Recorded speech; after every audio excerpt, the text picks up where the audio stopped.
My bad, y'all, but it's Saturday. Saturday morning, I was decided to do a video. Had a nice work week, a busy week at that. Picked up Madden 25. I posted a video on Target, where I was in Target. You don't see my debit card. If you do, just let me know. Anyway, hope everybody's doing good today. I am doing good. Still got a lot of studying to do for the month. Now I gotta take my test in October, mid to late October, so I could be ready for school by December. A lot of things going on, so I decided to make a video today. A video today, just to get to know a little bit about me, because I pride myself on being open and honest a lot of the times. And so, like, you gotta do what you gotta do, and people, like when you're open and honest. Today I have a debate at 4 o'clock, so wish me luck on that. So it's gonna be good. It ain't gonna last that long. I'll probably be home back about 6 something, so I can play a little Madden and do a little more study. I still answer Madden, but I'll do that around 6. The debate on is crime and poverty in the African American community, which I am a big supporter of helping my fellow African Americans out. Even though some African Americans don't like light skinned people, but it is what it is. So I decided to do a video today to really gauge on who I am. This whole world of Dale Daniels. My mind is as complicated as I used to be. To tell you the truth, I'm not. I'm not. It's like, I'm not as complicated as I used to be. So I'm gonna start off. Currently, I am at a job that just feel like a dead end job. It is a dead end job. I've been there for 4 years, and it's to the point where you just like you gotta move on. You don't want to be there. You want to get to a place where you get shit. I fucking not yo. Where you get to the point where you're in a place where you're happy, and you want to be happy, and when you get off of work, you want to be happy, and that's what I'm getting at now.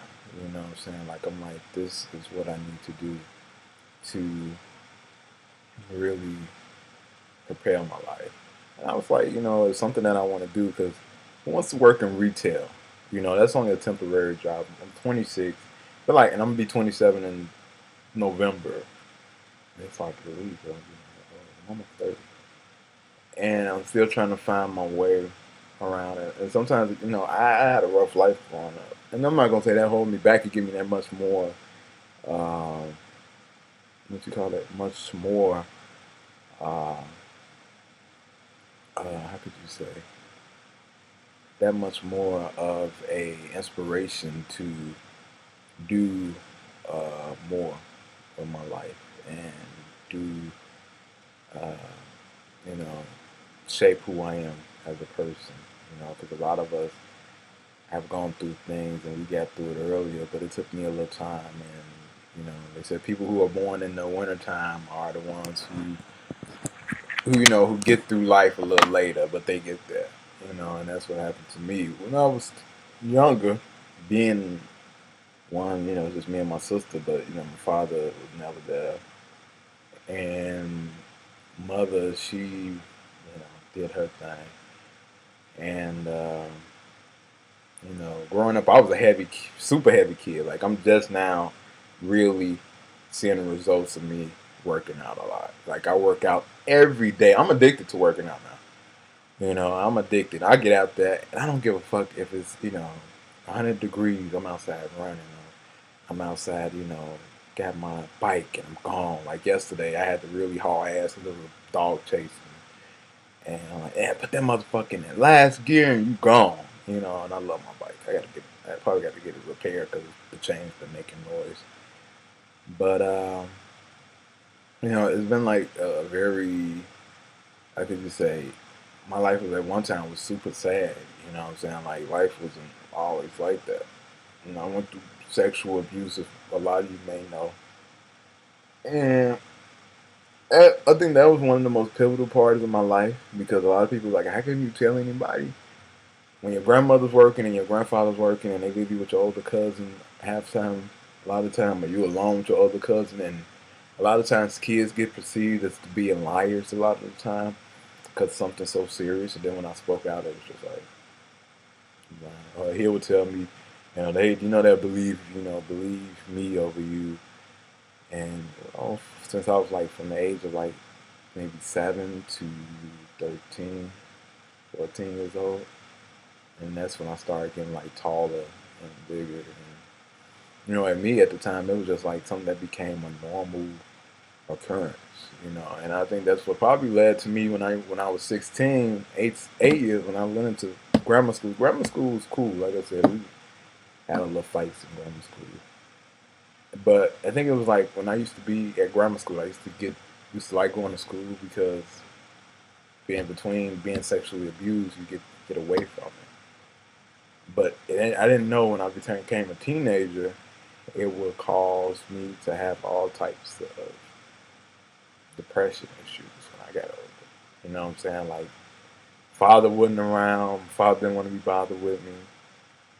Mother, she wanted to run around and be with, you know, my sister's father. And it was hard.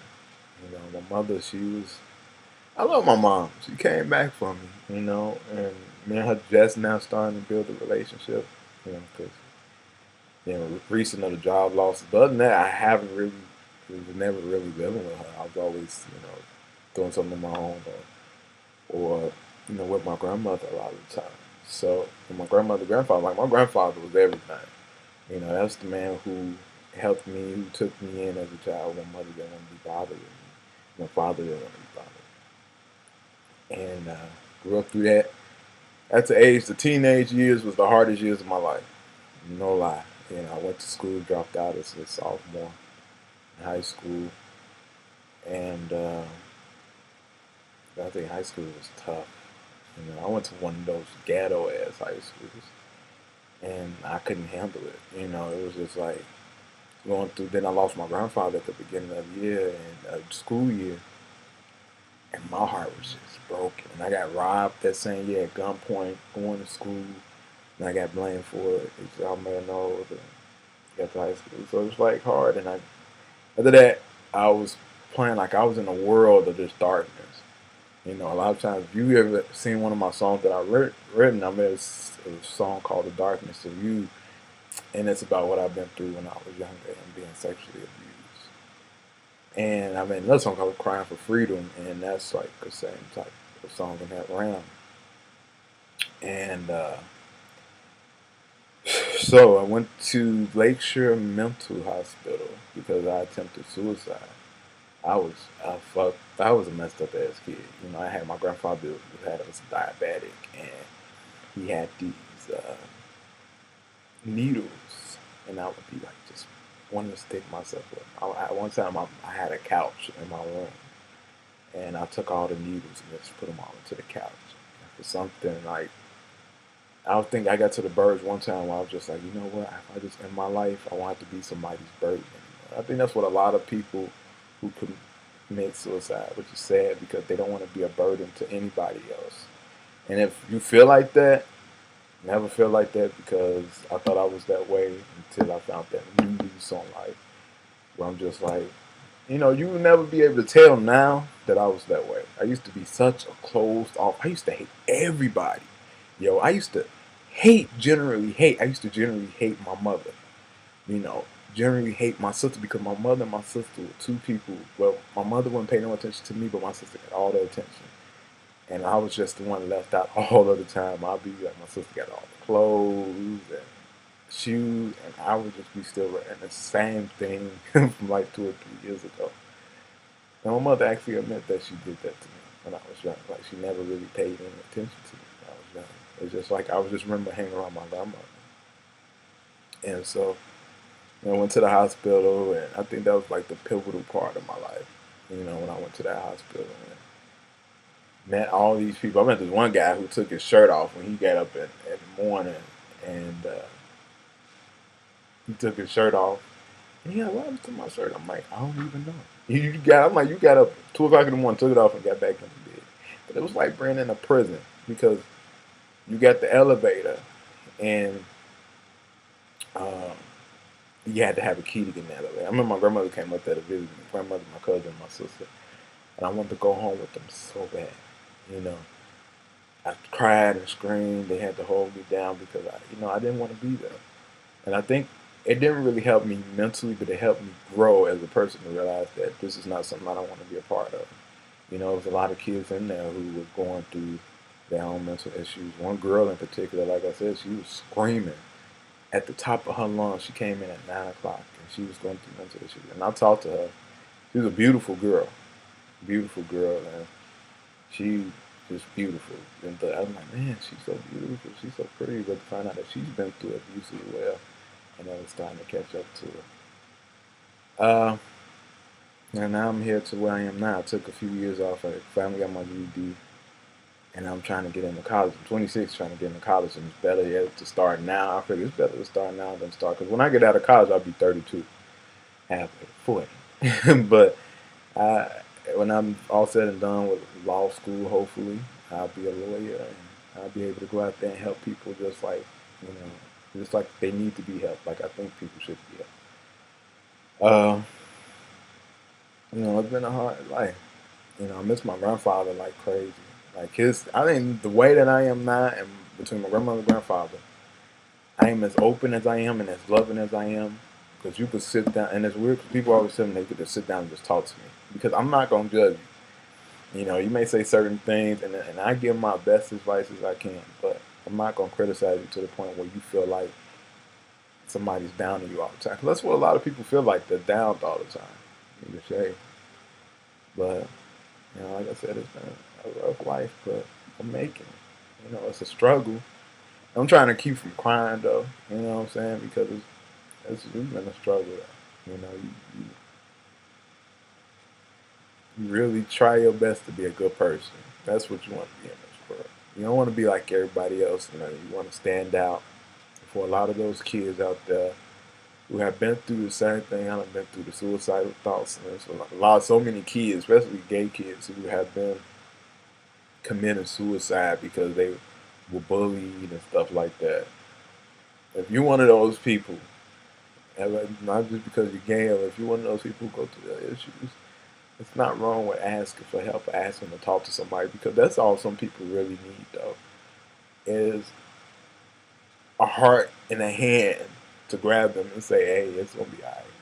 I'm sorry, I'm crying out, but that's all you need, and that's the sad part about it, because you be like, it's not the sad part, but the great part about it, because there's people out there who will understand, and I understand now. If you're one of those people, I understand. I understand how you feel. I understand how you may feel alone sometimes and nobody has your back. But it's out there. There's people out there that have your back to the fullest. That's why I love supporting people to the fullest, no matter what. You want to go out and do something, you're going to do it. But you know what? If you don't got the support system, I'll be all the support system you need. You know what I'm saying? I'll root for you. I'll be your biggest cheerleader in life. As long as you're happy and you get to where you want to go. That's all it's about. So it's like, it was crazy. But it is what it is, though. I've been off Zoloft. I used to have to take Zoloft, and I've been off Zoloft for about 6 to 7. I took myself off the pills. I started going to counseling. I realized that I beat depression. I beat it. And they said depression can't be beat. I beat it. But if I still was dealing with depression right now, I wouldn't be this happy as I am now. There's a lot of things that go on in my life that I can't understand, but I fight through them. Yeah. So thank y'all for watching the video. Shout out to all y'all. Shout out to you, Cousin Q, everybody. Video's almost up. Thank you for watching, and sorry for crying on the camera.